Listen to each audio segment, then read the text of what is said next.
Buenos días, bienvenidas y bienvenidos a un programa de Coffee Break. Soy la doctora Kitsia Ruiz Navarro, médica psiquiatra, y estamos transmitiendo en vivo desde nuestra página de Facebook. Estoy en compañía del equipo de especialistas de Brain and Mind. Hoy está con nosotros la maestra Claudia Guillemot, psicóloga con maestría en terapia familiar, con formación en prácticas narrativas y terapia focalizada en emociones. Buenos días, Claudia, bienvenida. Hola, ¿qué tal? Buenos días a todas y a todos. Está la doctora Abril Nuche, psicóloga, neuropsicóloga infantil y doctora en neurociencias del comportamiento. Buenos días, Abril, bienvenida. Buenos días a todos. Está la maestra Corina Schroeder, psicóloga, psicoanalista, ahora con apoyo en crianza y apego. Buenos días, Cori, bienvenida. Hola, buenos días a todas. La maestra Angélica Angulo Morales, psicóloga cognitivo-conductual con especialidad en tanatología. Buenos días, Angie, bienvenida. Hola, buenos días a todos. Y la doctora Vanessa Janet Ponce Navarrete, especialista en neurología pediátrica. Buenos días, Vanessa, bienvenida. Hola, ¿cómo están? Buen día. Y el tema de hoy, entendiendo la vida con epilepsia. Y para eso le doy la palabra a Angie para que presente a nuestras invitadas del día de hoy. Adelante, Angie. Hola a todas. Pues bueno, hoy es un programa súper especial. Contamos con invitados muy especiales en honor al Día Internacional de la Epilepsia, que pues bueno, vamos a presentar a la doctora Marisol Montes de Oca. Ella es psicóloga egresada de la UDLA con maestría en neuropsicología y se especializa en epilepsia y trastornos del desarrollo. Buenos días, Marisol. Hola, ¿cómo están? Muy buenos días. Y también vamos a presentar a la maestra Annelies Rogel. Ella es egresada del programa de la maestría con residencia en neuropsicología clínica por parte del programa de posgrado de la UNAM. ¿Qué tal? Mucho gusto. Muy buen día a todas y gracias por estar aquí. Pues bueno, hoy en el programa tenemos como varias preguntas importantes que hacer para compartir con todos los que nos están escuchando. Y por ahí me gustaría darle la palabra a la doctora Abril Nuche para que nos diga por qué elegimos este tema y por qué tenemos invitadas tan especiales hoy. Bueno, ¿por qué elegimos este tema? Es porque definitivamente es bien importante darle visibilidad a todo a todos los problemas que van alrededor cuando una persona tiene epilepsia. Porque, pues vamos, cuando alguien nos da este diagnóstico, pues entonces inmediatamente pensamos en las convulsiones o en las crisis que no sean convulsivas, en los medicamentos y en todo el tratamiento médico, pero se nos olvida pensar cómo impacta en todos los otros aspectos de nuestra vida. Y muchas veces, pues las que estamos ahí al pie del cañón somos las neuropsicólogas y los psicólogos, ¿no? Que somos los que estamos ahí para explicar, para contener, para ayudar y responder todas las dudas, para explicarles por qué deben de seguirse tomando el medicamento o por qué deben de no mentirle a los médicos o por qué deben de no mentirle a los papás y decirles todo lo que está pasando. Vamos, hay tantas cosas alrededor que es muy importante visibilizarlo, platicarlo y ver todas las cosas que están alrededor, porque la epilepsia no solamente genera crisis o convulsiones, puede generar muchísimos problemas emocionales, ¿no? Y aquí está la doctora Kitsia para contarnos todos los pacientes que llegan a su consultorio por otros problemas, todos los que están alrededor, que pues ya rascándole y después de varios estudios y pruebas y demás, terminamos viendo que uno de los pues, diagnósticos de origen son justamente crisis epilépticas. Entonces, hay muchísimas cosas que platicar. A mí me gustaría empezar pues por el principio, porque pues es que aquí tenemos a las expertas. Entonces, primero está por ahí la doctora Vanessa y me encantaría que nos platicara, ¿no? ¿Qué es esto de tener epilepsia y por qué no todas las epilepsias presentan convulsiones? No sé si anda por Claro que sí. Buenos días. Pues efectivamente, como ya lo decía la doctora Abril, la epilepsia nos va a implicar una serie de consecuencias. La vamos a definir como una predisposición. La epilepsia es una enfermedad caracterizada por una predisposición a tener crisis epilépticas que se originan por una descarga normal y excesiva a nivel del cerebro y que van a generar implicaciones a nivel no solo neurológico, sino también cognitivo, social, emocional. La epilepsia puede tener diferentes manifestaciones o síntomas. Estamos habituados a considerar o a pensar que las personas que convulsionan, es decir, que tienen movimientos o contracciones musculares y alteraciones de la conciencia, son aquellas que tienen epilepsia, pero la epilepsia no es nada más eso, va más allá, dependiendo la zona en donde se esté generando la actividad anormal en el cerebro, se pueden tener diferentes manifestaciones y se pueden clasificar de diferentes tipos. Epilepsias que tienen un inicio focal en el cual va a haber una zona involucrada que nos puede dar síntomas que pueden ser motores o no motores, en los que puede haber o no alteración de la conciencia, y también epilepsias de tipo bilateral o generalizado en las que están involucrados ambos hemisferios cerebrales y que es cuando el paciente puede tener alteración de la conciencia o incluso algunas de tipo desconocido en las que no las podemos clasificar ni en focales ni en generalizadas por el tipo de síntomas que hay. La epilepsia, como lo decía anteriormente la doctora, puede ser a veces no convulsiva, es decir, podemos tener pacientes en los que no haya una alteración como tal de la conciencia o movimientos anormales, pero pueden presentar otro tipo de manifestaciones como las cognitivas, con alteraciones de la conciencia, desconexión del entorno, alteraciones cognitivas, del aprendizaje, déjà vus, y todos esos tipos de síntomas algunas veces son los que son difíciles de identificar como parte de la epilepsia. Entonces, bueno, debido a la zona en donde se encuentra la actividad eléctrica, es lo que nos va a originar los síntomas, la zona del cerebro involucrada en la que va a manifestar al paciente como tal estas alteraciones. También me gustaría preguntarle a nuestras neuropsicólogas que están por acá invitadas, ¿cuáles son todos estos síntomas que ellas ven justamente alrededor de las crisis? Todo lo que esas crisis provocan, bueno, no, que también pueden ser crisis, porque también pueden generar problemas emocionales. Pero no sé si alguna de ellas nos quiera platicar más o menos, pues en su experiencia, todo lo que esto implica. ¿Quién dice yo? Annelies. Ok. Sí, entonces, como bien dicen, las crisis vienen acompañadas de muchos diferentes fenómenos alrededor de la vida de la persona.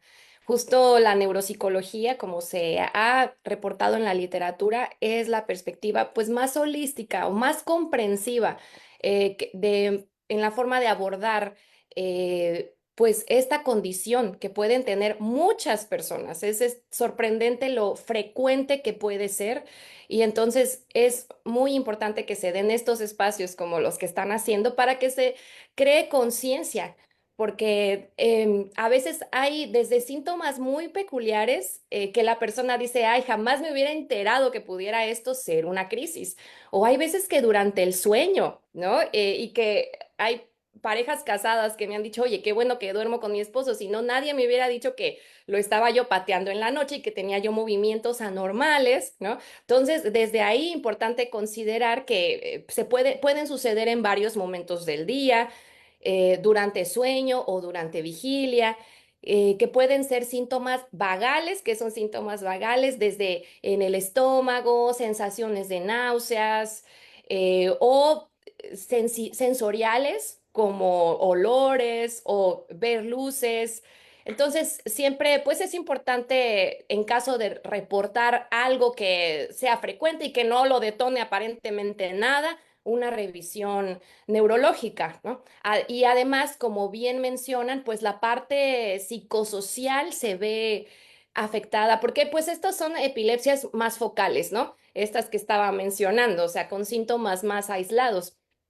Pero pues hay las que son mucho más abrumadoras, como las crisis tónico-clónicas. Esas, pues sí, definitivamente desde la primera vez es buscar urgencias, neurólogo, porque son muy notorias. Entonces, pero la parte emocional, pues la parte psicosocial sí se afecta también. Las personas deben realizar cambios, ¿no? Y ya lo platicaremos también más adelante con estas actividades de, bueno, ¿qué puedo y qué no puedo hacer? pero sí nos irán diciendo, sí, viene acompañada de muchas medidas que tanto la persona como sus familiares deben tomar para adaptarse a la nueva condición que ha sido diagnosticada la persona, ¿no? No sé si eso responde más o menos la situación que querían saber. Sí, hay una pregunta que tengo para las dos, pero bueno, a lo mejor Marisol nos puede ayudar.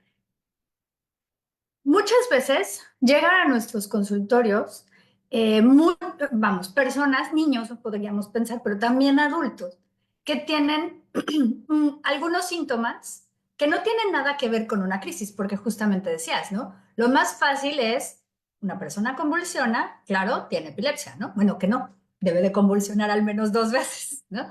Pero, ok, eso digamos que es muy tangible y muy fácil de pensar en el diagnóstico. Pero justamente todos los demás síntomas de las crisis no convulsivas son muy difíciles de diagnosticar. Y muchos de estos pacientes no llegan al neurólogo de primera vez. Llegan con psicólogos, llegan con psiquiatras y llegan con nosotros. A lo mejor Marisa nos podría platicar en tu experiencia, ¿cuáles son los niños o los adultos que más llegan y que claramente nosotros ya nos vamos dando cuenta que el asunto debe de ir hacia un neurólogo? Hola, pues primero gracias por invitarme. De los niños, yo creo que las características más claras que tenemos cuando tenemos pequeños que tienen entre los 3 y los 6 años de edad, eh, hay características muy claras de lo que estaba, por ejemplo, diciendo la doctora Vanessa o Annelies, en el sentido de la organización de cómo se va dando una crisis. Por ejemplo, esta parte de pensar que tienen amigos imaginarios y que cuando estás realmente pasando por un psicólogo y dice la mamá, pero es que el amigo imaginario no se va y siempre aparece en la noche y luego tiene miedo y se desorganiza todo. Y entonces cuando de repente llegan con nosotros, porque aparte no está aprendiendo a leer o no está aprendiéndose los colores, entonces estuve toda la tarde el día de ayer haciendo tarea con él y nomás no terminó de aprenderse las cosas porque al otro día tuvo los amigos imaginarios en la noche y llegó el examen y no hubo nada más. Entonces, cuando llegan con nosotros con esas preguntas de por qué mi hijo se le olvidan las cosas, por qué si le dije 5 veces qué tenía que hacer y me dijo qué tenía que hacer y a la hora de que llegó a hacerlo no lo hizo, muchas veces ya pasaron por varios maestros que se dan cuenta de ciertos foquitos rojos, que ahí es la parte donde también decimos, ¿no? Tanto los maestros como los psicólogos de primer contacto, que son los que están en las escuelas usualmente, se dan cuenta de estas cosas, pero a veces si se desconoce de la enfermedad, evidentemente no lo van a poder reportar de una manera que sea más lógica para tanto el médico como la familia, como otros especialistas. Entonces, a mí sí me ha tocado mucho en este periodo de edad, entre que están en el kinder, preprimaria o los primeros años de primaria, donde nos damos cuenta de ciertas conductas que pues son muy lógicas para quienes conocemos, pero para quien desconoce de esto, le cuesta entender que un amigo imaginario puede ser una sombra que se está apareciendo en ese momento, que es una crisis, como lo que presentaba una crisis sensorial, que es lo que estaba diciendo Annelies, y en el momento en el que aparece esta sombra, pues está ahí y hay una respuesta del sistema límbico que tiene que ver con una parte del cerebro que es la del lóbulo temporal, donde empieza a tener miedo. Entonces, esto pues es una serie de alteraciones que pues nosotros tenemos que comprender para poder enseñarle a la familia a detectar también estas crisis. Sí, Annelies, ¿a ti perdón? Tenía Vanessa levantada la mano, pero no. Perdón, adelante. Sí, bueno, complementando lo que comenta la doctora Marisol, efectivamente muchas veces los maestros también van a ser un punto clave aquí, sobre todo en edades de niños.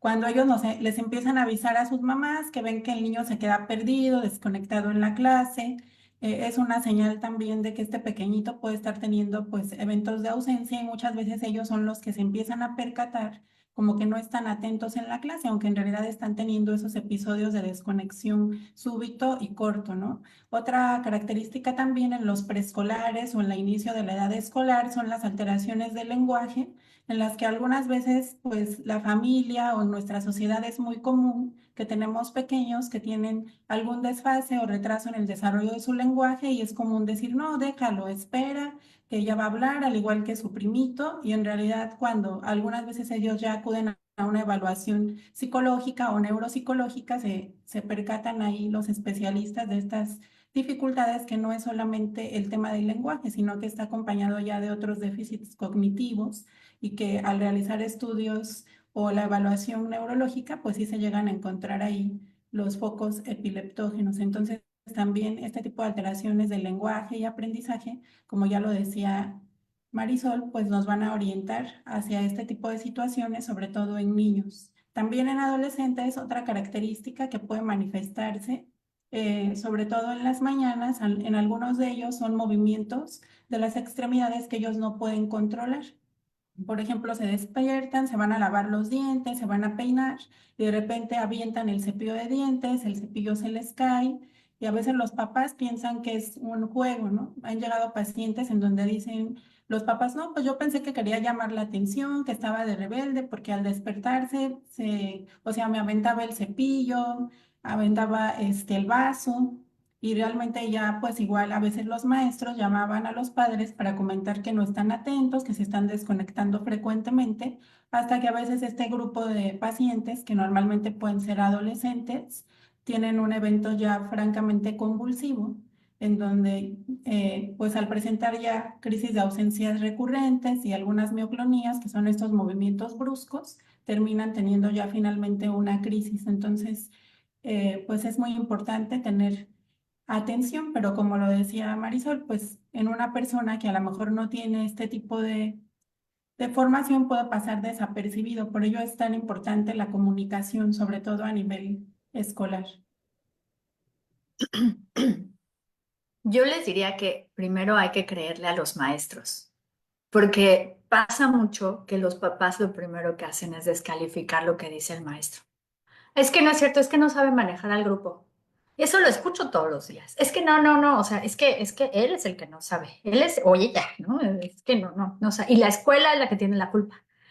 Ojo, un maestro, pues, a menos de que acabe de empezar y sea su primer grupo, tiene la experiencia de haber visto a un montonal de niños desarrollarse en esa misma edad, en esa misma etapa y con su mismo método de enseñanza. Eso le da la capacidad de observar cuando alguien se sale de la norma. Esto ya no es normal.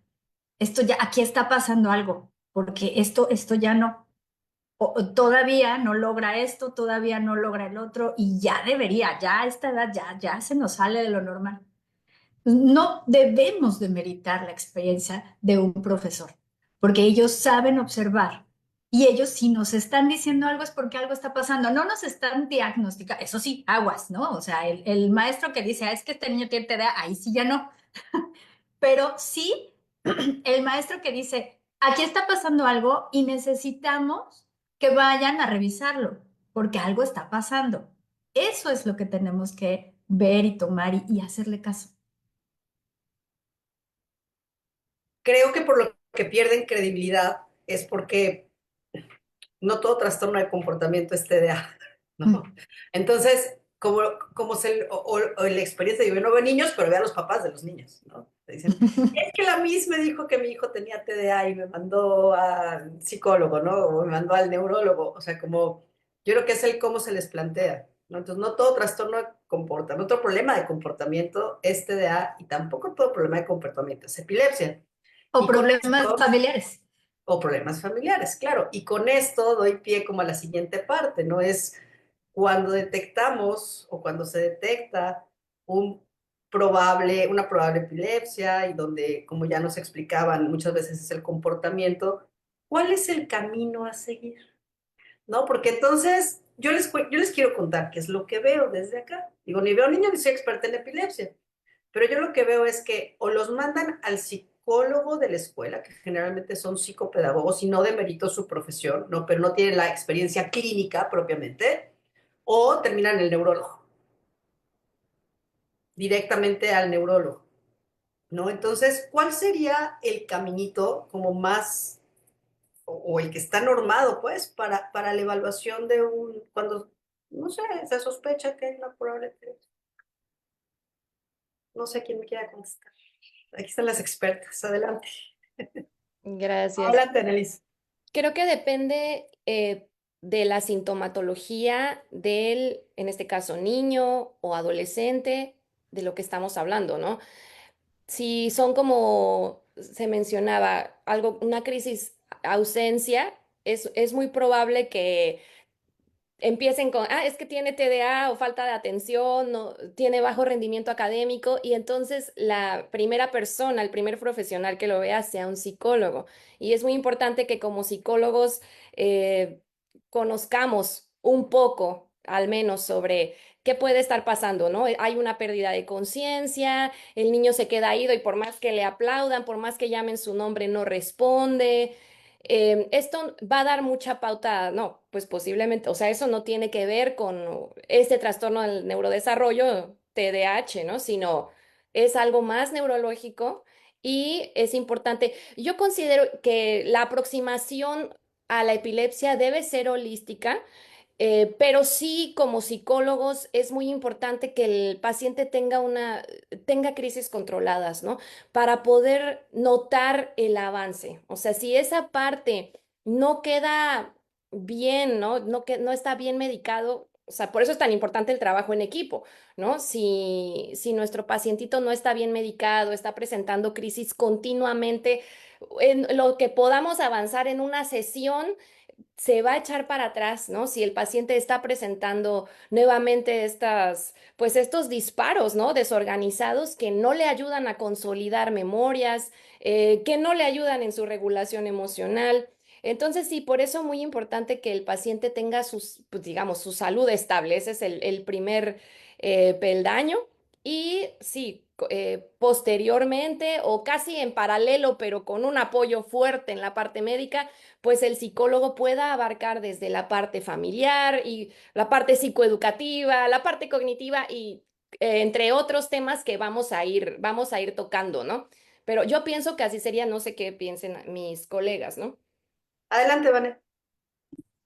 Sí, claro, como ya lo decía Annelise, o sea, va a depender la sintomatología, pero hay protocolos que se establecen justamente para poder, pues, guiar el proceso de establecer un diagnóstico de una epilepsia, dependiendo la sintomatología. O sea, si es una epilepsia motriz, efectivamente, pues hay que realizar el protocolo de sus estudios de laboratorio, electroencefalograma, estudio de imagen cerebral y principalmente. Ahora, si nosotros estamos sospechando de una epilepsia en un paciente, ya sea niño, adolescente o adulto, que las manifestaciones que presentan no son claras, o sea, no está convulsionando clínicamente, sino que tiene alteraciones del comportamiento, aprendizaje o de la atención, pues entonces ahí hay que enviar a neuropsicología, en donde aquí las expertas nos pueden comentar porque hay pruebas específicas que nos pueden ser de gran utilidad para determinar y ubicar qué puede estar ocurriendo en estos pacientes, desde pequeñitos hasta adultos y adultos mayores. Aquí la neuropsicología va a ser fundamental y también forma parte del protocolo, ya sea epilepsia con manifestaciones de convulsiones o no. Las pruebas neuropsicológicas son fundamentales como parte de conocer al paciente y posteriormente en algunos casos de protocolos, tratamientos, evolución y cómo va a impactar también el tratamiento del paciente sobre su cognición y el funcionamiento. Entonces, pues dentro del protocolo se incluye también esta parte que algunas veces no es tan utilizada o tan valorada, pero que es un recurso de gran utilidad, sobre todo también para el seguimiento y para poder trabajar con los pacientes, rehabilitar algunas funciones que a veces están alteradas desde previo al diagnóstico. Entonces creo que aquí pues Marisol nos puede ampliar, o la doctora Abril, un poco más. Adelante, Marisol. Gracias. Para completar un poco lo que estaba diciendo Vanessa, eh, yo creo que es importante tomar en consideración también, a partir de las pruebas neuropsicológicas, em, como puede ser la figura de Rey para cuando quieres medir memoria o en eh, la parte de la curva de memoria, si estamos hablando específicamente de la epilepsia lóbulo-temporal, porque hay que tomar en consideración que es la más común de todas las epilepsias y es la que más vemos muchas veces, sobre todo cuando estamos hablando de niños. Eh, pero también hay que tomar en cuenta estos pacientes que llevan mucho tiempo, que no se ha dado un tratamiento de manera adecuada y que ya llegan a ser adultos. Y estos adultos jóvenes que sí nos toca, yo creo que a muchos de los que estamos también en este campo, em, como clínicos en general, cuando llegan con una ansiedad que no se está controlando, cuando eh, de repente tienen estos altibajos emocionales que no hay manera de decir, es que no me siento mal, porque yo he tenido pacientes que llegan en el, no tengo nada por qué estar deprimido, no tengo nada por qué estar ansioso, no tengo estos pensamientos irracionales que de repente aparecen y cuando tú los estás examinando y dices, pero aún así, hoy sentí que me iba a morir. Hoy de la nada apareció esta sensación de no saber por qué, pero me estaba muriendo de miedo, sentí que me iba a morir, todo mal en mi vida y me tuve que salir del trabajo, ¿no? Y me ha tocado ver pacientes inclusive en esta parte de estaba yo súper bien en mi clase, en la universidad, todo bien, y de repente, se me nubló todo, ya no sé dónde estoy, me desorganicé y el maestro pues no me supo entender, porque hablábamos hace rato algo súper bonito que decía Vane, ¿no? Los maestros de niños pequeños que están constantemente trabajando, educándose, etcétera, etcétera, es muy distinto a hablar de maestros universitarios porque los maestros universitarios usualmente pues no tienen no todos, no voy a decir que no, no todas las universidades cojean de este lado, pero sí algunos pues no tienen esta capacidad de entender muchas veces de cómo le voy a enseñar a este alumno o cómo voy a tratar a este alumno, ¿no? Entonces cuando de repente llegan con un síndrome disejecutivo, que es esta parte de no saber cómo hacer las cosas o no saber cómo resolver algo, y que llegan con una alteración que es muy franca, que ha llevado, o sea, que de repente dices, bueno, ¿y cómo llegaste hasta acá? ¿No? ¿Cómo llegaste hasta la universidad? Y no sabes hacer las cosas, o sea, no sabes ni siquiera redactar un parrafito que te está pidiendo el maestro, algo muy sencillo, ¿no? Y que el alumno te dice, pues es que, o sea, sí intenté y lo intenté mucho rato y es lo mejor que pude hacer. Ahí es en donde dices, hay algo más que no está siendo claro, como lo que decía Vanessa. Hay protocolos, hay estructura, y hay pacientes que de repente se te salen del cuadre, de que dices, hay otra cosa ahí, ¿no? Entonces, sí, las pruebas neuropsicológicas te ayudan para darte cuenta, y ahí es en donde de repente, pues nosotros nos toca referir de repente, ya sea a psiquiatría, porque a lo mejor el paciente, como decía en un principio, está teniendo más sintomatología que tiene que ver con ansiedad, con depresión, con otro tipo de patologías, o pues lo mandas a neurología como un inicio, ¿no? Como para descartar. Creo que ahora justamente que escucho los protocolos son ideales y son una bonita utopía, pero la realidad es que los pacientes llegan a cualquiera de los tres lados, es decir, dependiendo de sus síntomas, van a llegar o con el neurólogo o con el psiquiatra o con el psicólogo, porque casi nadie sabe qué hacemos los neuropsicólogos, a ellos nos los mandan ya los médicos. Esa es la realidad. Algunos sí, pero son muy pocos. Entonces, ¿qué pasa? Creo que lo importante aquí justamente es que los profesionales se atiendan, sigan los protocolos, pues. Es decir, si llega el psicólogo, que el psicólogo sea, ¿no?, el que canalice, ok, yo te voy a atender de esto, pero necesito que vayas a revisarte aquí, a revisarte acá. Que el neurólogo llega con el neurólogo y sí, pero necesito mis pruebas neuropsicológicas, necesito mi electro, necesito descartar. Lo mismo el psiquiatra, lo mismo nosotros. Es decir, que trabajemos en equipo. Un médico, a estas alturas del partido, si estuviéramos en el siglo XIX, lo entiendo, pero a estas alturas del partido, un médico que en el siglo XXI no trabaje en equipo, es un médico que está cojeando de toda la ciencia que ya tenemos, ¿no? en marcha en la clínica. Entonces, un médico que no mande a hacer pruebas neuropsicológicas, un médico que inmediatamente, desde la primera consulta, medique para el déficit de atención sin haber hecho un electroencefalograma para descartar que no hay crisis, ¿no? Sin haber hecho pruebas neuropsicológicas para ver que no hay trastornos del aprendizaje, híjole, yo como mamá saldría corriendo, porque necesitamos médicos que sigan esos protocolos. Entonces, justamente ahora, ¿no? O sea, digo, ahora que estamos aquí, ¿no? Intentando llevar esto a todo el público, justamente esa es una parte de la educación que tenemos que tener como pacientes. Yo como mamá necesito un médico que haga estudios, que me mande a hacer los estudios pertinentes para poder integrar un diagnóstico, pero también debemos de saber que lo que dice cada una de las pruebas no necesariamente es toda la realidad. ¿Por qué? Porque hay electroencefalogramas que siempre salen normales. Hay pruebas neuropsicológicas que salen normales. Y eso no quiere decir que no haya crisis epilépticas. ¿Qué es lo que verdaderamente importa? La valoración clínica, ¿no?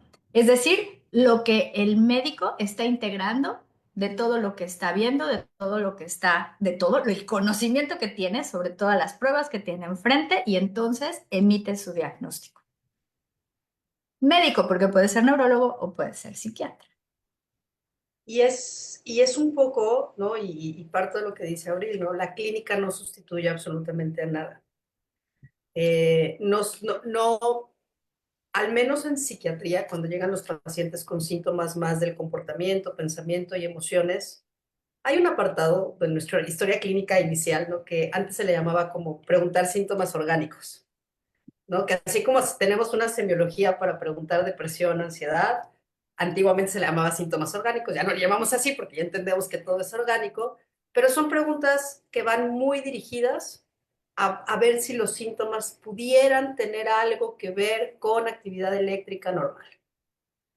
Y también hay muchas manifestaciones clínicas que no tienen ni pies ni panza, o que no son temporales, o que van y vienen, o que van y vienen, ¿no? Y ahí es donde se nos empieza a abrir como esa sospecha. Lo ideal es, todo paciente que llegue a psiquiatría habría que hacer un electro, pero también entendemos que no siempre es de tan fácil acceso, ¿no? Para que sea una idea de lo importante que es la semiología, me puse a chismear, como hacer así un cálculo de ojo de buen cubero de los reportes que me van de electroencefalograma que me manda Vane, ¿no? Y cuando me manda 4 o 5 como seguidos, por lo menos hay uno que tiene epilepsia. O sea, no ha habido un correo donde me diga, o sea, me mande varios y me diga todos son normales. No, o sea, por lo menos siempre hay uno que sale anormal. Entonces, eh, sí, no, es más común de lo que creemos, ¿no? Y aquí viene otra parte, ¿no? Entrando un poco como al título antes de la palabra, vale, es, ok, ya seguí el protocolo, ya me diagnosticaron. Hay algo, cuando tú a un paciente le dices, bueno, es que hay epilepsia, se asustan. O sea, se asustan y entonces esto me va a hacer convulsionar alguna vez y esto me va a limitar mi vida y esto me va, genera mucho susto la palabra epilepsia, ¿no? Y a veces por más que les expliquemos que son crisis parciales o que que la manifestación es el comportamiento, la emoción, necesitan mucho tiempo para asimilarlo y procesarlo, ¿no? Y entonces a mí me gustaría, como, cómo sería que nos platique, ¿no? ¿Cómo es este acompañamiento y qué más tenemos que hacer? Y le doy la palabra a Vane. Adelante. Bueno, cuando levanté la mano, quería reforzar lo previo que justamente decían en relación a que en ocasiones de esos electroencefalogramas puede haber algunos que estén normales, en donde la actividad eléctrica esté organizada normal y sin embargo aquí pues la clínica también es la que nos tiene que respaldar, ¿no? O sea, si hay un porcentaje de estudios en los que a lo mejor la actividad es difícil de identificar o no siempre va a estar presente y aún así el paciente puede estar presentando manifestaciones de epilepsia y pues ahí lo que va a mandar va a ser siempre el criterio clínico. Entonces, Es incluso que aún con un electro normal, pues si el paciente tiene la sintomatología, como ustedes lo han visto, pues ahí hay que tratarlo, ¿no? como decimos en el argot entre médicos, ¿no? Hay pacientes que entran y dicen, huele a epilepsia. O sea, no tienes que hacer como más preguntas, ¿no? Vas desarrollando como ese feeling, esto es epilepsia. Adelante, Clau. Yo quisiera también aquí mencionar algo que les he aprendido, ¿no? En los procesos, es decir, no nada más somos las personas, también el tema de los aparatos, ¿no? Yo les he escuchado decir, no, esos electros que vienen de quién sabe dónde no sirven para nada, por ejemplo. Y otra es, quisiera mencionando lo que decía, sí, asusta a algunos pacientes, pero estoy pensando en un paciente que tú y yo compartimos en algún momento, que fue un gran respiro, ¿no? Un chavo como estos que decían por ahí, quién sabe cómo le hizo para llegar a la universidad. Y también, bueno, también Abril lo vio, que creo que entre todas ahí no es fácil mandarlos de un lado a otro. Había llegado conmigo desde que era menor de edad, ya siendo mayor de edad es que él toma como las riendas de ver qué es esto que le pasa. Y no hace mucho lo vi y me decía, es que me cambió la vida, ¿no? O sea, el saber que tenía, el apegarse al tratamiento, dice, me puede pasar lo que sea, pero no me dejo de tomar mis medicamentos. Entonces también hay una sensación de, sí, qué susto, pero me cambió la vida. Adelante. Sí. Una de las primeras cosas que hacemos cuando tenemos a los pacientes que ya tienen un diagnóstico, que a lo mejor apenas se les está dando ese diagnóstico, es explicarles qué es, explicarles qué va a pasar. Ojo, han sido pacientes, por la mayoría de los casos, que han vivido con esto toda la vida. Es decir, toda la vida han visto sombras, visto personas, ¿no? Han escuchado que les llaman por su nombre o escuchado ruidos, huelen cosas, ¿no? Huelen muy feo o huelen muy bonito. Siempre cuento de mi paciente que huele a pizza en algún lado y eso debe ser una tortura porque se te antoja cada rato. Hay pacientes que tienen muchos déjà vus, hay pacientes que sienten que los tocan o que sienten que hay alguien ahí. Y eso tiende a volverse mucha paranoia porque siento que me están siguiendo, siento que me están persiguiendo, que me ven, que me vigilan. Y hay muchas crisis de ansiedad, de terror, de miedo, terrores nocturnos, pesadillas, parálisis del sueño, pero son personas que han vivido con esto toda la vida. Yo no me lo puedo imaginar. Y debe ser terrible, pero además te acostumbras, te habitúas y esa es tu normalidad. Cuando te dicen, ¿qué crees? Que eso era una crisis y no te estás volviendo loco. Y todos estos problemas para aprenderme las cosas, ¿no? Para aprenderme los nombres de las personas, los nombres de las cosas, que esto siempre se me olvidan. ¿Qué crees? No eres tonto. Lo que pasa es que hay crisis. Y si tú empiezas a trabajar en esto y empezamos a tomar el medicamento, vas a estar mejor y vas a poder hacerlo más fácilmente. Ojo, no es lo mismo rehabilitar a un paciente que ha tenido estas crisis por poquitos años a un paciente que ha tenido estas crisis por muchos años y ya presenta un déficit cognitivo más fuerte, porque ahí estamos hablando de pérdida neuronal. Ni modo. Entonces no es lo mismo. Pero claro que les podemos ayudar y ese es el trabajo que hacemos justamente los neuropsicólogos. Marisol. Completando un poco a lo que ibas ahorita, yo creo que súper importante cuando de repente pacientes que yo he compartido con Vanessa, que llegan chiquitos, ¿no? Y que dices, es que no es lo mismo el que debuta precisamente a los 6 años, que a lo mejor le explicas a la mamá y que ya vienen con un diagnóstico y que se les da el medicamento y que los vas trabajando poco a poco y que los vas ahí coachando de Yo creo que ya creció, porque en niños yo creo que el gran reto que tienen los neuropediatras es el control de crisis por peso, porque crecen y entonces ya el medicamento ya no está funcionando igual. Y sí, o sea, los que nos damos cuenta somos en la escuela, los papás, los psicólogos que estamos con ellos. Y los mismos niños cuando van aprendiendo a darse cuenta de, ya me dio una, pero pues no fue tan fuerte como las que me daban antes. Em, ya tuve otra vez un poquito de ansiedad o ya me sentí otra vez mal, pero no tanto como la vez pasada. Eh, Creo que cuando los agarramos chiquitos es bien bonito la parte de cómo puedes trabajar con ellos, cómo puedes hacer esta concientización. En los adolescentes es un poco más difícil. Yo creo que la diferencia de trabajar con un adolescente que se está acoplando a un estilo de vida distinto, porque el gran reto que vas a tener ahí es el uso de sustancias, que sabemos que cuando está involucrado el alcohol, que desgraciadamente en nuestra sociedad es algo súper común y que es una parte que está muy normalizado, ¿no? Porque por esa parte donde nosotros decimos, cuando lo hacemos un poco más consciente, no existe una eh, fiesta familiar en donde no haya consumo de alcohol. O sea, es que si el bautizo, todo el mundo termina hasta atrás. Si la fiesta de cumpleaños, todo el mundo toma.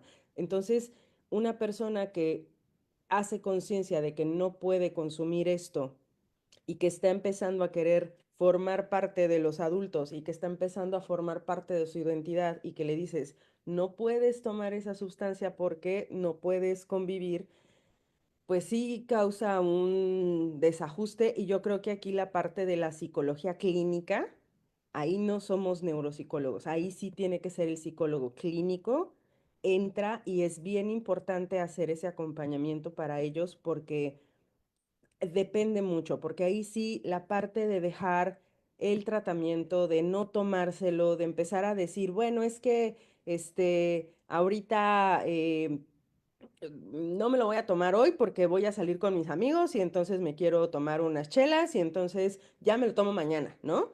Y convulsión en la fiesta y entonces ahora todo mal y te llegan destrozados, ¿no? Al otro día. Em, pero esa parte yo creo que sí es difícil manejarla. Ahí sí es la parte que regresábamos al manejo en conjunto. Ahí sí se vale. Yo necesito un psicólogo clínico porque yo me voy a enfocar en la rehabilitación del paciente, ¿no? Y necesito a alguien más que me apoye en toda la parte del contexto emocional, de que vaya con la familia, de que los papás luego ya no lo quieren dejar salir, pero tiene que salir porque tiene que convivir con sus compañeros, porque tiene que convivir con otra gente, porque sí se vale desvelarse, pero tienes que agarrar tus 8 horas de sueño después. Eh, entonces, y es un poco a lo que regresábamos también de repente cuando decían, es que no debe de comer chocolate. Bueno, señora, no le dé chocolate del 90%, ¿verdad? Porque guácala, digo, que no conozco a ningún niño que coma chocolate del 80 al 90%. O sea, no conozco, ¿no? Y el Kinder Sorpresa y el Tinlarín, la verdad, seamos sinceros, eso no es chocolate. Entonces, cuando a mí me dicen, es que el doctor le quitó el chocolate, dices, ¿pero por qué? ¿Por qué le quitó el chocolate? O sea, quítele el Fustiq, eso sí, quíteselo porque eso tiene cafeína, quítele la Coca-Cola, pero no le quite el chocolate, por Dios, ¿no? Entonces ahí de repente la balanza donde vamos estructurando un poquito es esta parte de sí, de repente hay cosas que nosotros, dentro de la neuropsicología, como lo estaba diciendo Abril, nos enfocamos a ayudar al paciente a esta parte de las funciones cognitivas que han ido disminuyendo, que ya no están en un funcionamiento, lo voy a poner muy entre comillas, normal, ¿no?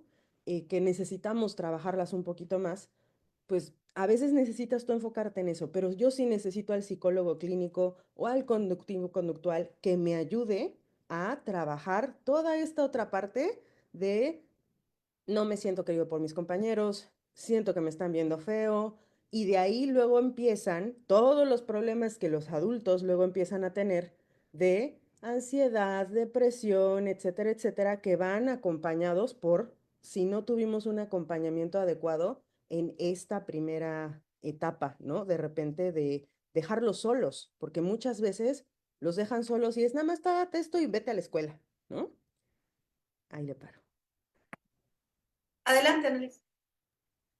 Gracias. Sí, hemos mencionado o han mencionado puntos muy interesantes.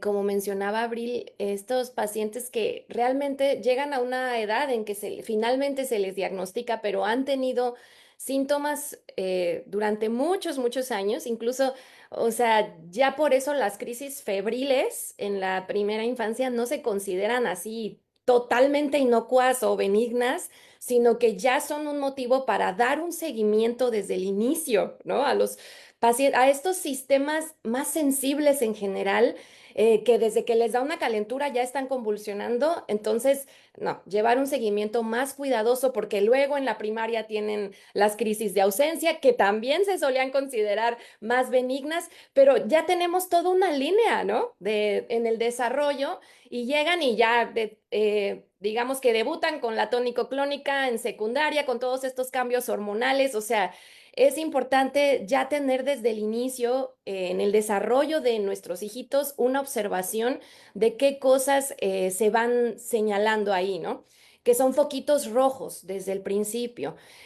Sí, por supuesto que es un shock un poco esto de diagnostican epilepsia. También aquí la terminología va a ser importante porque incluso se ha considerado el llamarles las epilepsias, ¿no? Porque son tan distintas, pueden tener sintomatología o implicaciones para la salud general de la persona muy diferentes y en un diferente grado de impacto.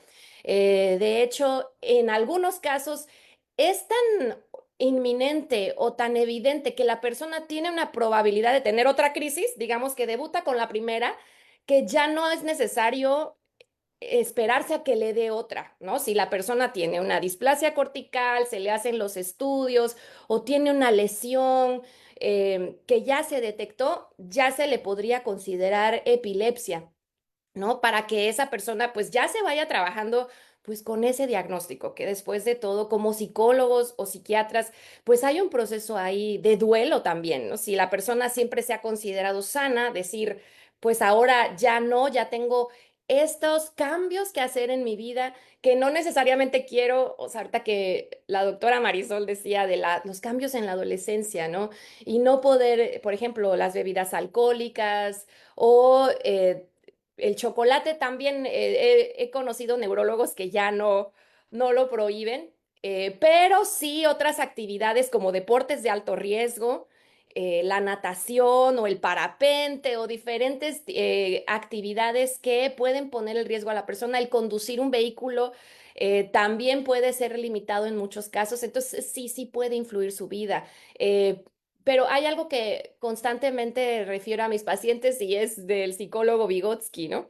Que él, justo en el libro del desarrollo de la historia del desarrollo de las funciones psicológicas superiores, cambia la localización de la discapacidad, criticando a la sociedad de que somos en general en la cultura los que no damos los medios para que los pacientes con capacidades diferentes o necesidades particulares se adapten. Desde la persona en silla de ruedas que no puede encontrar rampas en las banquetas, desde los niños con autismo que no siempre encuentran una maestra capacitada que conozca de este tipo de trastornos del espectro y que le pueda dar la educación que necesita, o pacientes con epilepsia, que nuevamente, o sea, tener un poco de conciencia de qué hacer, esto es responsabilidad de todos, ¿no? ¿Qué hacer en caso de que una persona presente una crisis? O sea, todo eso es importante que se promueva ese mensaje de que todos somos en parte responsables de cuidar a las personas con un diagnóstico, ¿no? Entonces, sí, entiendo que el tener el diagnóstico como persona me pone a mí en una condición más vulnerable, en una condición de vulnerabilidad, pero tampoco estoy solo, ¿no? También existen tratamientos Y también sabemos que psicológicamente no hay estado en el que no se puedan tener mejorías. Entonces, aún con un diagnóstico de crisis frecuentes o de crisis de difícil control, se ven posibilidades, ¿no? Y confiamos en que la tecnología médica pueda llegar a este punto que se realiza más investigación y poder incluso beneficiar a estos pacientes, ¿no? O abordajes quirúrgicos que no sé, no da tiempo de mencionar todo lo que ya la medicina aporta a los pacientes con epilepsia y psicológicamente también, ¿no? Ese era mi... Gracias. Le doy la palabra a Vane y después de Vane, pues vamos a comentarios finales para ir cerrando. Adelante. Sí, justo quería como pues complementar esto que ya decía Annelise, aunque fue muy amplio y muy favorable para lo que estamos comentando. Justamente es esto, cuando el paciente ya tiene el diagnóstico, pues requiere todo este acompañamiento del que ya hablaban, porque efectivamente es como el vivir un duelo y necesita ese confort para poder vivir esta situación y también entender que del 75 al 80% de los casos de epilepsia, si tiene un buen tratamiento y un apego a él, su vida la va a poder llevar bueno, poder continuar con una vida lo más normal posible. Yo siempre les digo a los pacientes que lo que tenemos que tratar de hacer es pues generar esos buenos hábitos que idealmente todos deberíamos tener, pero que cuando nos llega una situación de este tipo, pues sí es como un balde de agua fría en el que tenemos que reaccionar a muchas conductas que habitualmente tenemos y que no son totalmente correctas, sobre todo en niños, pero no solo en niños, sino también en adultos, ¿no? Lo que platicaban de mantener buena higiene de sueño, comer saludablemente, que realmente no hay ningún alimento como tal que vaya a hacer que ellos convulsionen, aunque claro que sí hay que tener cuidado por ahí con la cafeína, la teína. Realmente el chocolate, pues no hay una evidencia de que genere un descontrol de las crisis, aunque realmente, pues en caso de los niños hay que darlo, pues con sus respectivas consideraciones, ¿no? Sin excesos, pero no es forzoso retirarlo. Y la otra parte también es, pues, todas estas inquietudes que ellos tienen sobre qué pueden hacer y no hacer. O sea, piensan que al tener esta situación, la vida tiene un impacto sobre, por ejemplo, la parte laboral, el deporte que pueden realizar o si pueden o no seguir yendo a la escuela. He tenido pacientes que tras realizar o hasta tras tener su primer evento, realmente dejan de mandar a los niños a la escuela por tiempo, ¿no? Entonces, realmente el evitar las cosas, pues en vez de favorecer, tiene un mayor impacto emocional. Los niños tienen que seguir yendo a la escuela, los adultos tienen que seguir trabajando, pero claro que hay que tener adecuaciones, dependiendo del tipo de epilepsia que tengan, buscar las áreas de oportunidad laboral en donde ellos se puedan desempeñar o tras cierto tiempo de que no han convulsionado, valorar si pueden conducir, porque si hay algunos trabajos que tienen que tener cuidados, como el uso de maquinarias, por ejemplo, pero incluso hay pacientes epilépticos bien controlados que tras un año de tener una epilepsia sin crisis, se puede evaluar si pueden retomarla, pueden conducir nuevamente y también hay escalas para establecer qué tipo de deporte se puede realizar dependiendo del tipo de crisis. Incluso el deporte, pues es benéfico, disminuye la posibilidad de que haya descontrol de convulsiones. Entonces yo a mis pacientes sí les recomiendo ampliamente, pueden seguir realizando prácticamente la mayoría de los deportes, sobre todo los que son más comunes, como el fútbol, básquetbol, voleibol. Hay algunos que sí tienen restricción, como los de contacto, por ejemplo, el box, el fútbol americano, que sí implican un mayor riesgo, o algunos otros que son acuáticos, como el buceo, pero por lo demás, la mayoría de los deportes se pueden seguir realizando e incluso van a favorecer al paciente. Entonces, es generar una serie de hábitos favorables que pueden participar para que la calidad de vida de estos niños, adolescentes y adultos, y pues también adultos mayores en los que también se presenta, pueda estar, pueda favorecerse y no genere un impacto tan negativo en sus emociones o en su estado familiar, porque también esto está involucrado. Así es, pues si ya no hay más comentarios, no me queda más que agradecer a todas y todos por sus comentarios y por habernos acompañado. Muchas gracias adelante, Bri. Solamente quería, para cerrar justamente, decirles que si quieren buscar más información porque yo sé que ahorita pues no se contestaron todas las dudas y van a surgir muchas más. Entonces, hay una asociación que se llama Capítulo Mexicano de la Liga contra la Epilepsia, o sea, Camelice, donde van a encontrar mucha información al respecto. La página de internet es camelice.org, pero en las redes sociales, Facebook, Instagram, lo encuentran así, Camelice, especialistas en epilepsia, van a encontrar muchos programas como este que están enfocados a la divulgación de la información hacia los pacientes. Entonces, creo que son vías, pues vamos, muy confiables de información donde pueden encontrar respuestas a las preguntas. Gracias. Pues muchas gracias a la doctora Marisol, a la maestra Annelise. Muchas gracias a todas las integrantes del equipo de Brain and Mind, Claudia, Abril, Corina, Angie, Vanessa, por habernos acompañado. Gracias a Monique de Amazon Estrategia Digital, quien como siempre hizo posible la transmisión.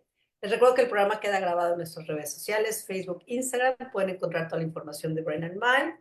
Y también si alguien desea contactar con alguna de las integrantes, ahí está la información. Si quieren contactar con Annelise, Marisol, Vane, dejamos información de contacto en la descripción del video. Y nos vemos la próxima semana, misma hora, por los mismos medios, con el tema, con motivo del amor y la amistad, amor real versus amor ideal. Muchas gracias y hasta la próxima. Muchas gracias.